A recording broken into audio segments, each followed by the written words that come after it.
YouTube, it's your boy Killer Cam. I'm back today with another reaction. If you don't know where I'm at, that means you need to hit the link in the description. Subscribe to the reaction channel, Killer Cam Live. But we are now bringing reactions to this channel. So either way, you're going to see me. I'm going to start doing like half and half. Start doing some reactions here, some reactions there. And it's going to be my first reaction for the Killer Cam channel, the vlogging channel. But yeah, let's get right into it. Today we got a Demon 170 rebuild. I'm probably going to do a whole lot of reactions to car content on here since this kind of like car page, you know. But this dude has rebuilt a Demon that was on fire. If you haven't seen it, go to their page. You should be able to find this easy. Just type in Demon 170 rebuild. You find him as Lee C Car Parts, Scrap Life Lee. But yeah, let's get right into it. I ain't gonna talk too much. I just bought a brand new-ish Demon 170. Damn, and to answer your bro. No question, no, I did not learn from the last one. Okay, But that's the last one. 170. And to answer your question, no, I did not learn from the last one. I ain't gonna lie, he took this and rebuilt it. That mug is like perfect now, or almost perfect. It still got some burns on the side because he wanted to keep it, But hey, we already brought one Demon back to life, so when I got the opportunity to save 1,000 horsepower, 8-second Demon 170, I couldn't say no. The last Demon was bad, but this one, by every possible metric, is somehow worse, which I genuinely did not think was possible. But at least the last one was all in one piece. This one's in, well, significantly more pieces than that. It's a assemble your own Demon 170, I suppose. Brand new. Well, technically, we don't know much about this Demon 170, at least not yet. The only thing we do know is it was stolen, recovered, and found its way here to Copart. But at this point, all that's in the past. The only thing that matters now is we own it, and it's up to us to get it back on the road. The chassis on this one, it's about as bad can get. It's cut clear through the driver and passenger A-pillars. The floor, that's cut clean across. Now we do have the pieces they cut off, though I'm not sure what good they're gonna do us. One thing they made sure to get rid of though is this VIN plate. They hacked that clean out. Now as for the back of the chassis, it's better than the front, which I realize isn't saying much, but at least the quarter panels, they're pretty much intact. It does have a little bit of damage down there on the rocker. One body part I was really excited to see when I showed up here this morning was the trunk, though they did take the Demon 170 specific spoiler off it, so again, that doesn't really do us a whole lot of good, though I suppose there's a chance it's in the car somewhere. Most of the body panels they cut off look to be here. This is one of the front frame rail sections. This is the passenger door, the driver doors in the car. Unfortunately though, the body panels that are missing are far and away the most important ones. The front bumper, the headlights, the hood, all the special body work, that's nowhere to be found. But I'm not even gonna complain about it, because all the stuff that makes the Demon 170 truly special, like this 3-liter blower, the engine, the transmission, even that big rear differential, it's all still here. Basically what I'm getting at here is these thieves were horrendous at their job. This is like taking a $20 bill off the floor and leaving a stack of hundreds on the table. As weird as this might sound to say, the chassis is kind of unimportant. We can figure that out at least. At the end of the day, it's still just a Dodge Challenger. This pile of parts here is honestly why I bought this. Unlike the 2018 Demon, which is roughly a glorified red eye, there's a lot of parts on this one that are unique to the 170 and the 170 alone. Almost all the engine internals are different. Even the block's a different color on this one. It's yellow, which I believe is a nod to the fact that it runs ethanol. The throttle body, it's massive. Same deal with the blower. It's got a different crank pulley on it as well. Then there's things like the differential, which is huge compared to the old ones. There's the axles, the drive shaft, which that one has seen better days. We're gonna have to do something about that.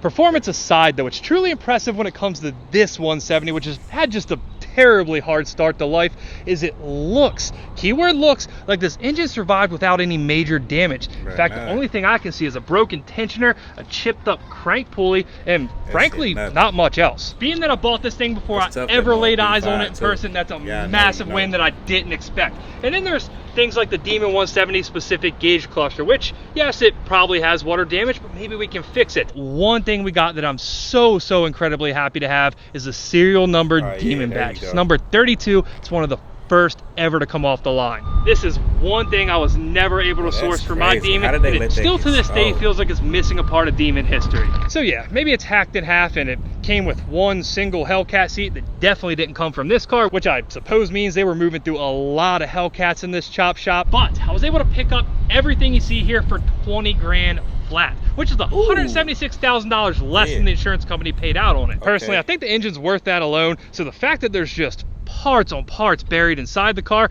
we can just consider this kind of a bonus. The only real way we're gonna know what we have here is to get it back to the shop and rip it apart. Let's go. That's crazy. Number 32 off the line.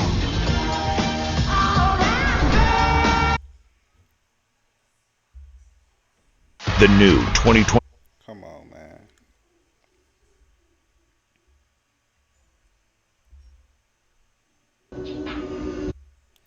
I don't like the music, man. They be saying copyright when they be putting the music on it.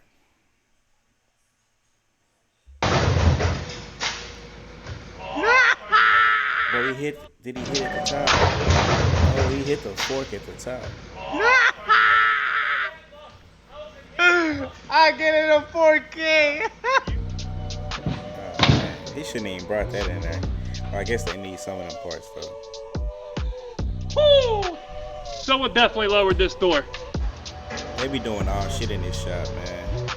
Call me crazy, but when this was packed tightly on a trailer, it didn't look that bad. One of the hardest parts of bringing home some wild, stupid, dumb new project like this is really trying to figure out where to even start with it. Lucky for us, though, we had an 8-hour ride home from Detroit to come up with a good plan, and I think we got one. What we're gonna do is rebuild this Demon before we rebuild this Demon. We're gonna take all this garbage sitting on the floor and fit it up roughly, loosely, where it went on this car originally. What that's gonna do, hopefully at least, is let us get a better idea of what's missing or damaged, and I guess in some way, shape, or form, that's the first step on the road to recovery here. One piece of this whole crime scene reconstruction that's really easy to figure out are these pieces. These are the front frame rail cuts, which go roughly right there. Well, why did they cut the whole car in half, bro? I need an explanation.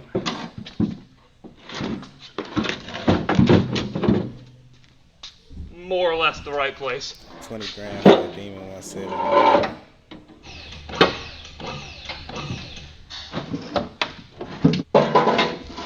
Bro, why? It's like a big Lego. Yeah, Legos fit a little better than this. Our HVAC box, that is gonna go somewhere about right there. And unlike the last Demon, I want everything that functioned properly in this car from the factory to still work once we get done with the build. It's not so much that we really need heat or AC in this build, but I do want to keep the AC specifically so I can use the inner chiller system for the supercharger. This goes here. Do you notice that? Rebuild that car. Yes, Just the put that first thing motor I in a noticed when we different car. sat this next to this, these are different blues. Oh, hold on. Look at that curvature there. I don't think this is for a Challenger. I think this is a Charger. They go that Demon, they rebuild. It's close, but this is definitely not from a Challenger. The Challengers, they're straight across. This has to be from a Charger. I don't have one here to compare it to at the moment, but I believe that's how they look. I think this is going to be one of the biggest challenges with this car. When the police bust a chop shop like this, there's no guarantee that we have all the right parts here, and now we know that's not the case if the seat didn't give it away before. The next piece that I'm certain I know where it goes, and I think this one's even for the right car, the front bumper beam. For the rest of the stuff in here, we got C-pillars, so little HVAC ducting, another rear pillar. We got why did they cut the car in a half, piece of carpet. None of that's really that Maybe important. that's how they separate. This though, this is something I saw buried under there the whole time, and I was praying it was in good condition, and it looks like it might have survived. On the 170s, it did carbon fiber not only around the radio bezel, but around the center console. Not only do they look awesome, they are just obscenely expensive. And while we do have that little gouge on the radio bezel along with the dashboard, our center console, the carbon looks minty fresh, The whole console, in fact, looks really nice. This piece goes in there. The reason why it's probably out is this red straps, which you have to pull to get the shifter out of park if the car doesn't have a key in it, which is, of course, probably how they stole it. So when we picked this up, I saw they made a key plug hanging out of the chassis. Didn't know what it was until right now. They left their grinder. Not only that, there's Sawzall blades in here. Seeing stuff like this, it kind of makes me think they might have got busted literally in the process of cutting this thing up. I don't think it got found somewhere. They might have got found while they were doing it. But hey, we got a free grinder. Left it overnight. I have an idea, Fernando. What? I'm willing to make a deal. If you have my Demon seats, hood, front bumper, headlights, I'll trade you this grinder. I'll give you your tools back and give you my parts back.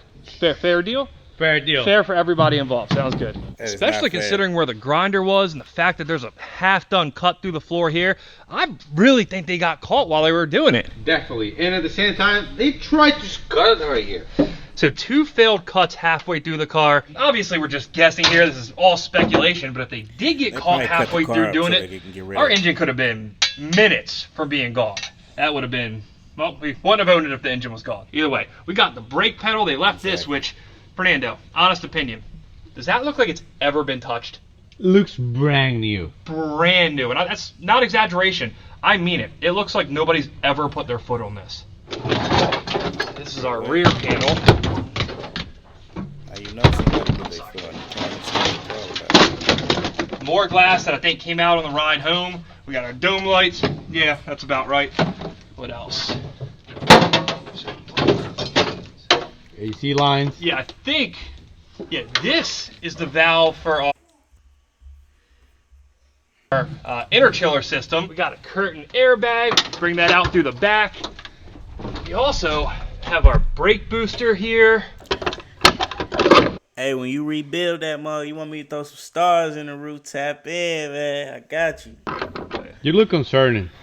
This one's curious, and I could just definitely be wrong about this, but I don't think this is from this car either. On the Demons, the Hellcats, the Red Eyes, they all have an oil cooler that goes in the passenger side grill. This one's the same deal, but it's for the driver's side. And as far as I know, only the cars that have an auxiliary heat exchanger over there have this, meaning only Hellcats. The cars that have the interchiller system on the intercooler pump, I don't think ever came with that. Also on that note, one thing we did find in the car yesterday that was laying right on top is our intercooler pump interchiller assembly. This is like $1,500. It's insanely expensive, so I'm super happy we had that in there. That though, that's pretty much gonna do it for the interior. We have some weather strips, some more HVAC ducting, a few speakers. Now though, we get to hit it from the back, and this is the part that really counts.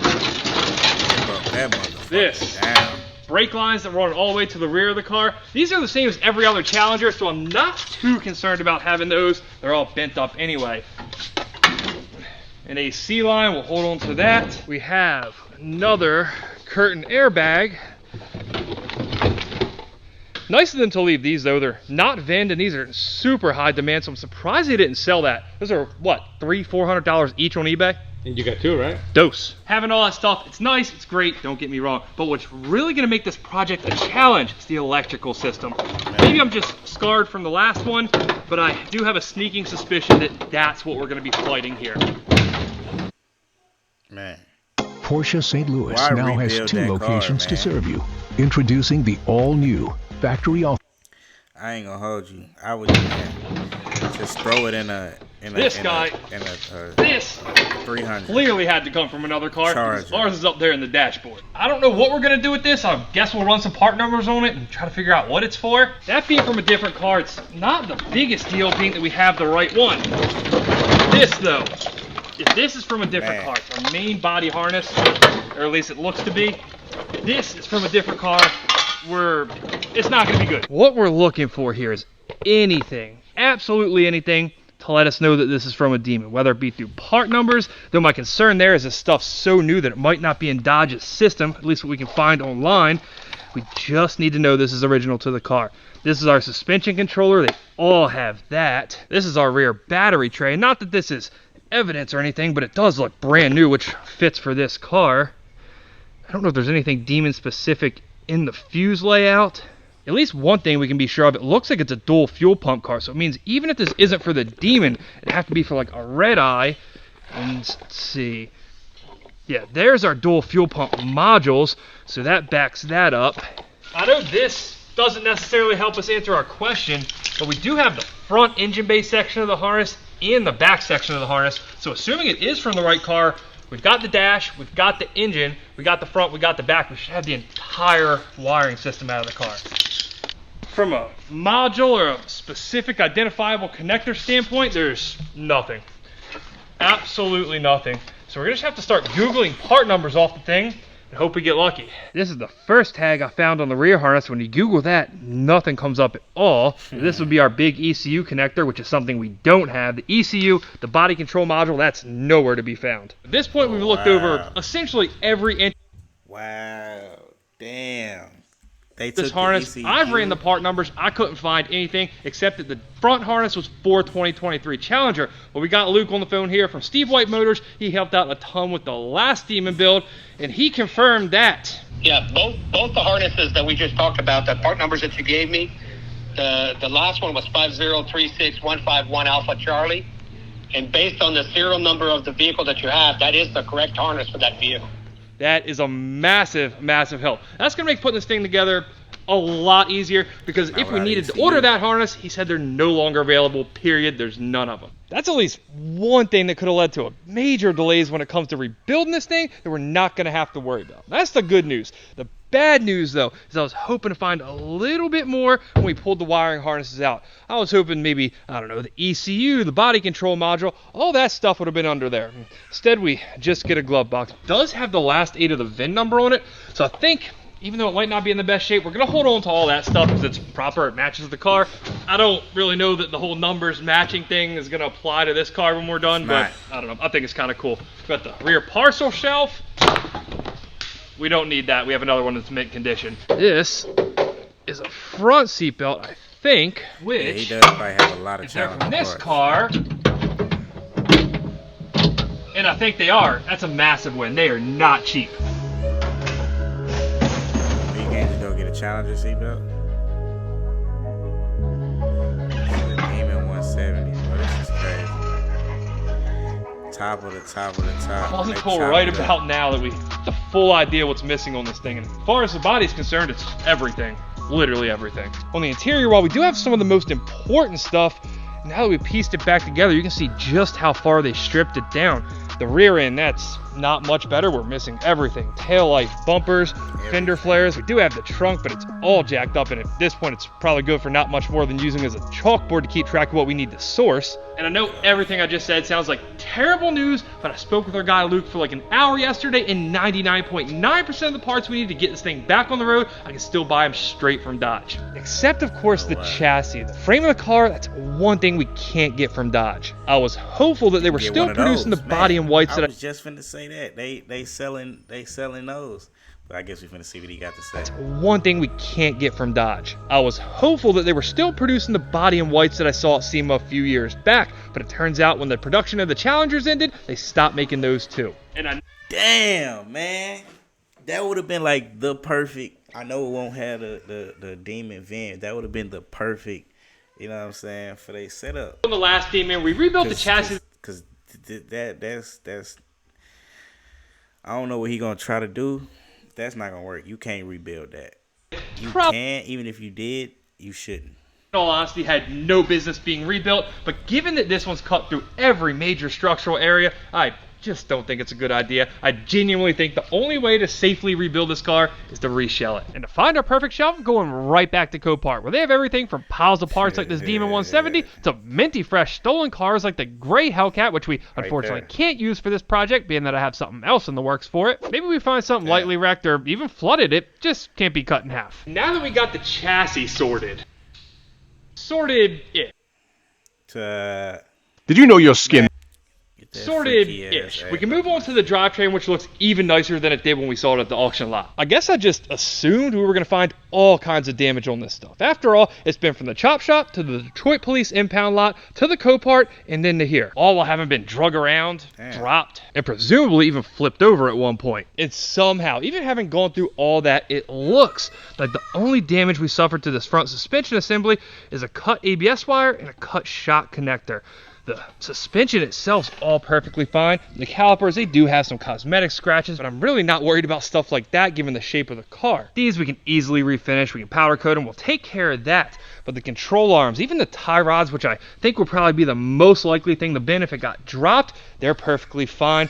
The sway bar did get pulled out of its mount, but I don't think it's damaged, so it looks like we got away with almost a complete front suspension. I think you had a shaft problem. That is absolutely none of your business, buddy. I'm just saying.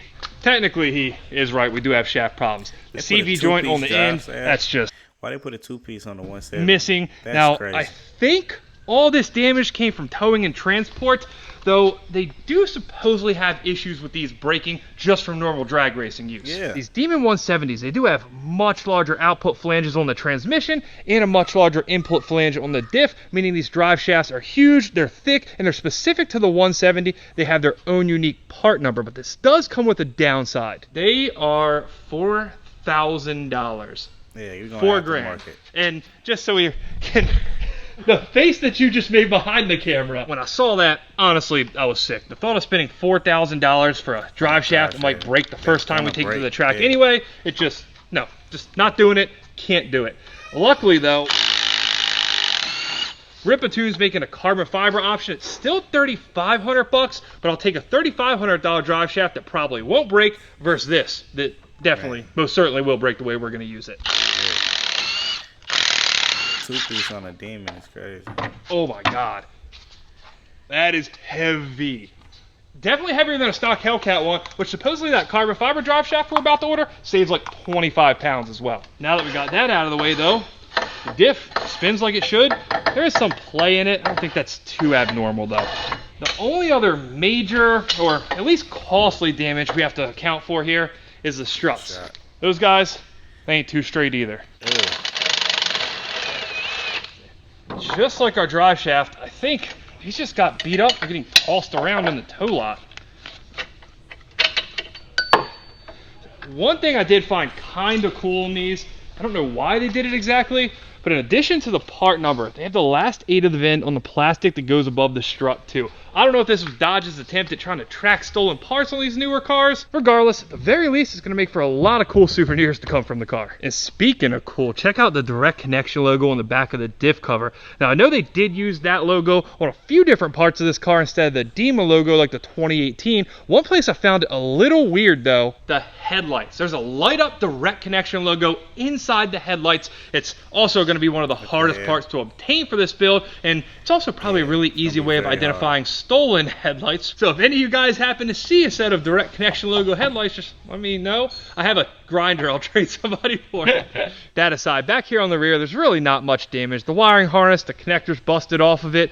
This is the fuel fill neck that's not even supposed to be there, and that's seen better days. We're not going to worry about that. The only other thing we have to source back here is the springs, which are just straight up missing. Besides that, it's basically the same as the front. Scuffed up brake calipers. I'm sure the rotors have a chip or two in them. All in all, as far as the front and rear cradles go, at least, it's really not going to take much to get them squared away and ready to go into a new chassis. Well, except the wheels. I forgot about those. Now, the first thing I did when I bought this car is ran a VIN check on it. I was trying to see which wheels it came with. And, of course, it came with the carbon fiber wheels, which, as you might assume based on the term carbon fiber wheels, they are not cheap. Let's hear it. Take a guess. $5 grand a piece. $30,000. $13,500 each. $11,500 each. Needless to say, that's not...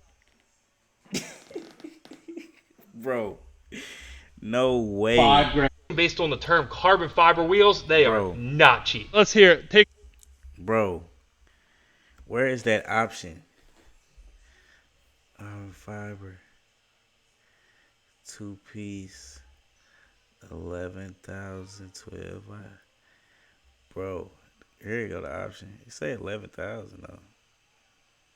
Gas goes attack. They want 11,000 each. I was trying to see which wheels it came with, and of course, it came with the carbon fiber wheels, which, as you might assume, based on the term carbon fiber wheels, they are not cheap. Let's hear it. Take a guess. $5 grand a piece. $30,000. $13,500 each. $11,500 each. Needless to say, that's not in the cards. The cars that didn't get spec'd with carbon fiber wheels came with an aluminum option. They're about $4 grand for the entire set, so I think I know which route we're gonna go. Unless you want to trade it for your grinder back.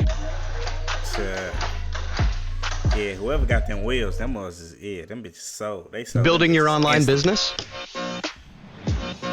Go to Wix.com and set up. I hate Wix, but they sold them wheels instantly.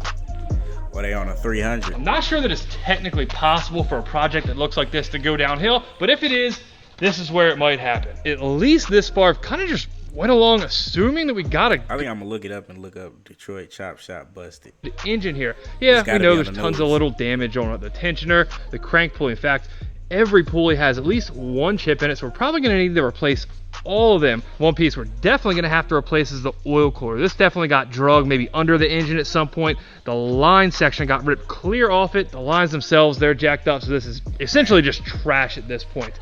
The rest of the lines on here, this is, I believe, the fuel line. That's all flat, and we're just gonna replace that. The shifter cable, the end of that's ripped off. Even the transmission connector, the tab's cracked, though I think that's still usable. At the very least, we can repair that. I don't think we're gonna have to replace the engine harness or anything like that. An O2 sensor wire, that's broken. Otherwise, though, there's not a whole lot of major damage on here. The coil packs, a couple of them are damaged. You can see where this thing was dropped. It hit right there on the corner of the valve cover. I think it survived, though. A couple of our passenger coil packs, they're cracked. Our heat exchanger lines, they're all bent up. The good news with this stuff is most of it, at least, is the exact same as a regular Hellcat, meaning we have spares already here in the shop. Man, just rebuild. Throw it in the Hellcat. I mean, throw it in the 300. The engine ain't damaged, but you're about to damage that. What's the weight rating on this thing? Too much. Yeah, we need to start removing stuff. Anyway, the exhaust pipes, they're not supposed to be stacked vertically. This one should be about right there. I can't tell if they're bent or they're just misaligned on the mounting flange. Actually, the bolt itself's bent. Come check this out.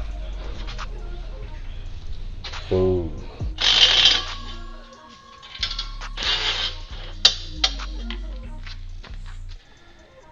These oxygen sensors look like they've never been ran, period. This engine might not have ever been run. That looks like it never got ran, doesn't it? I mean, you've got this much cat in before. Correct. Let's pull the primary out. That one looks, I mean, there's some carbon. A little bit, yeah. That has some more, easily the cleanest O2 sensor I've ever pulled out of a car. It's supposedly a running, driving car. Yeah, for maybe like 50 miles. We haven't got a real good chance to look inside this thing until right now, and there is a little bit of soot, but I mean a little. I don't know if it's sad, funny, crazy, whatever, but the weird part here is, yeah, weird, we'll call it weird. We might never be able to find out the mileage on this car.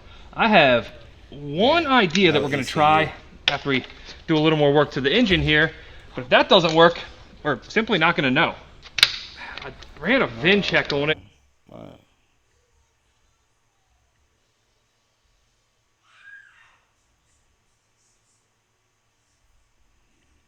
And that has what I guess is delivery miles. It said 11, but after seeing this, I wouldn't be surprised if it genuinely has 11 miles on it. Are you actually mentally prepared for this? Sort of. This, it just brings back bad memories. 3, 2, 1.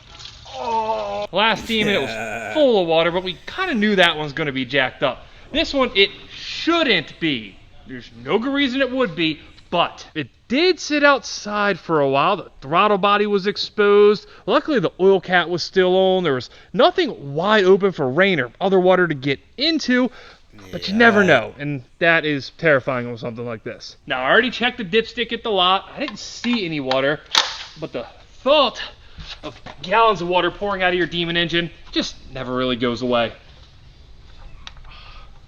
You gonna hold the thing?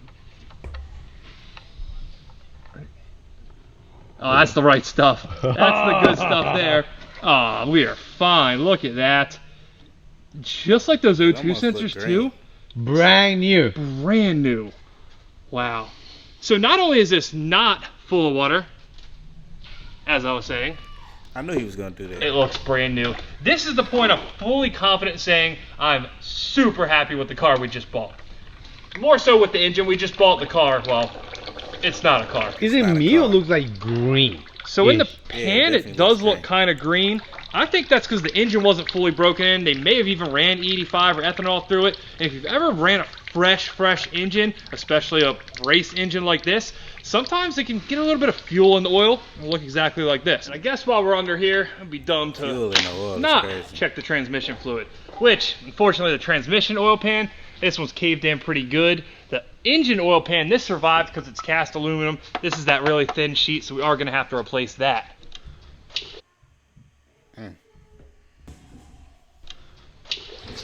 Look good. Ooh.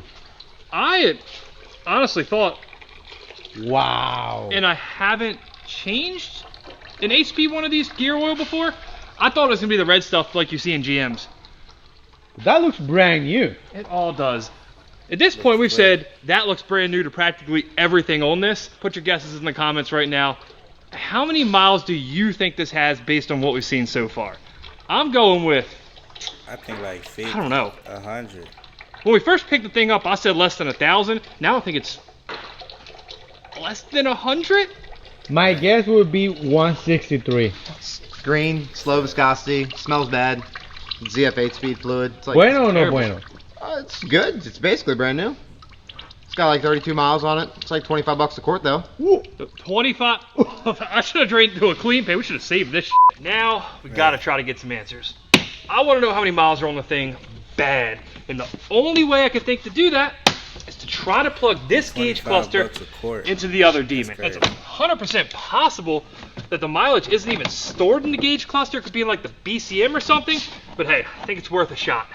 You got $2,000 in your hands. Actually, that's not sarcasm. This is worth a ton of money. One other thing we're going to have to make sure of before we put it in the other Demon is that it's not all corroded inside from water damage, which I don't think is unlikely given that the stuff's been sitting outside for so long. It doesn't look wet from this angle. It just looks really nasty and dusty, but let's go ahead and pop this off. Oh, that looks minty. Minty fresh. Check that out. So it was laying this way up in the dash. So if one side of it's messed up, it's probably going to be this. Brand new. I don't see any reason to believe this had any kind of real damage to it. It looks good to me. Let's go stick it in. In addition to the fact that this just may or may not work, my other concern is that it actually damages something in this Demon, but right now, it's a risk I'm willing to take. You ready? Yep. That'll piss him the hell off. We're in. Well, it's on. Well, oh! 40. Bro, 61 miles on that Demon. And it's crazy because, like, I was thinking, like, it's no way it was going to show the mileage because it's not stored in there. Bro, can y'all see this? Hold on. Let me zoom this in for y'all. Bro, that says 61 miles. Bro, that's crazy. Now I don't even know how to unzoom. Bro, 61 miles is insane. Hold on, yeah. I gotta comment this right quick.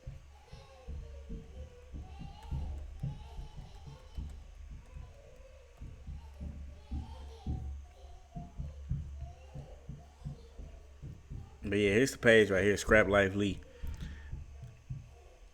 Bruh, 61 miles is crazy. 61 miles. I ain't gonna hold you. That's smart as hell to even think to plug it up and think that it was stored. Bruh. wow. Bro, 61 miles. They stole that mug from the motherfucking manufacturer damn near. They stole it from the dealership. Oh my god, this is one of those times I genuinely just don't know what to say. 61. That's cool in a sense. I mean, we got ourselves a brand new. It's not too many Demon 170s with less mileage than that today. You know what I'm saying? Oh, that's brand new, right, Fernando? Yes. We got ourselves a brand new drivetrain. But for somebody to have to go through their car getting stolen without even putting a tank of gas through it, that's rough. That sucks. And I definitely feel for that person. I'm not going to pretend to be an expert on Demon 170s because Frankly, up until I found this one, they weren't even in the realm of affordability for me. But from what I understand, that means on this engine, trans brake's never been engaged. It probably hasn't had an oil change. It's really as new gets, even if it doesn't look that way on the outside. To think we have a 61 mile Demon and we have 20 grand invested in it, even if it needs some minor assembly, I think by any metrics, it's a Hey, just go get a 300 and slap that mug in there, bruh. deal. Minor? Don't put it in no it's like challenger. Demon Legos. Yeah, minor assembly required. I can't think of a better way to put it, right? This has been fun trying to figure out what we have here. Now's when the real work begins. This is Damn. A shell. Say it. Hey. S-H-E. I ain't gonna lie. I cannot wait to watch this rebuild. Y'all need to finish this, man. I cannot wait. This is gonna be a crazy rebuild. Damn, 61 miles. Hey, WVid, man. WVid, man. Hey, I'm straight happy for this. So I'm gonna react to this whole build on my channel. You know what I'm saying? Every video I watch will be up right here. This is gonna be a crazy build. That's tough. 20 bands for the Demon 170 motor. Let's say you put 10 bands into rebuilding it and 20 bands into a shell. That's $50,000 for a Demon 170. And then I'm just gonna add this on there. He put labor. They doing it themselves, but let's just say $20,000 worth of labor. That's a Demon 170 with 61 miles and a Challenger, Charger, 300, whatever you want to put it in, Trackhawk, for $70,000. For $70,000. Hey, that's a steal, man. That's a steal. Keep working, man.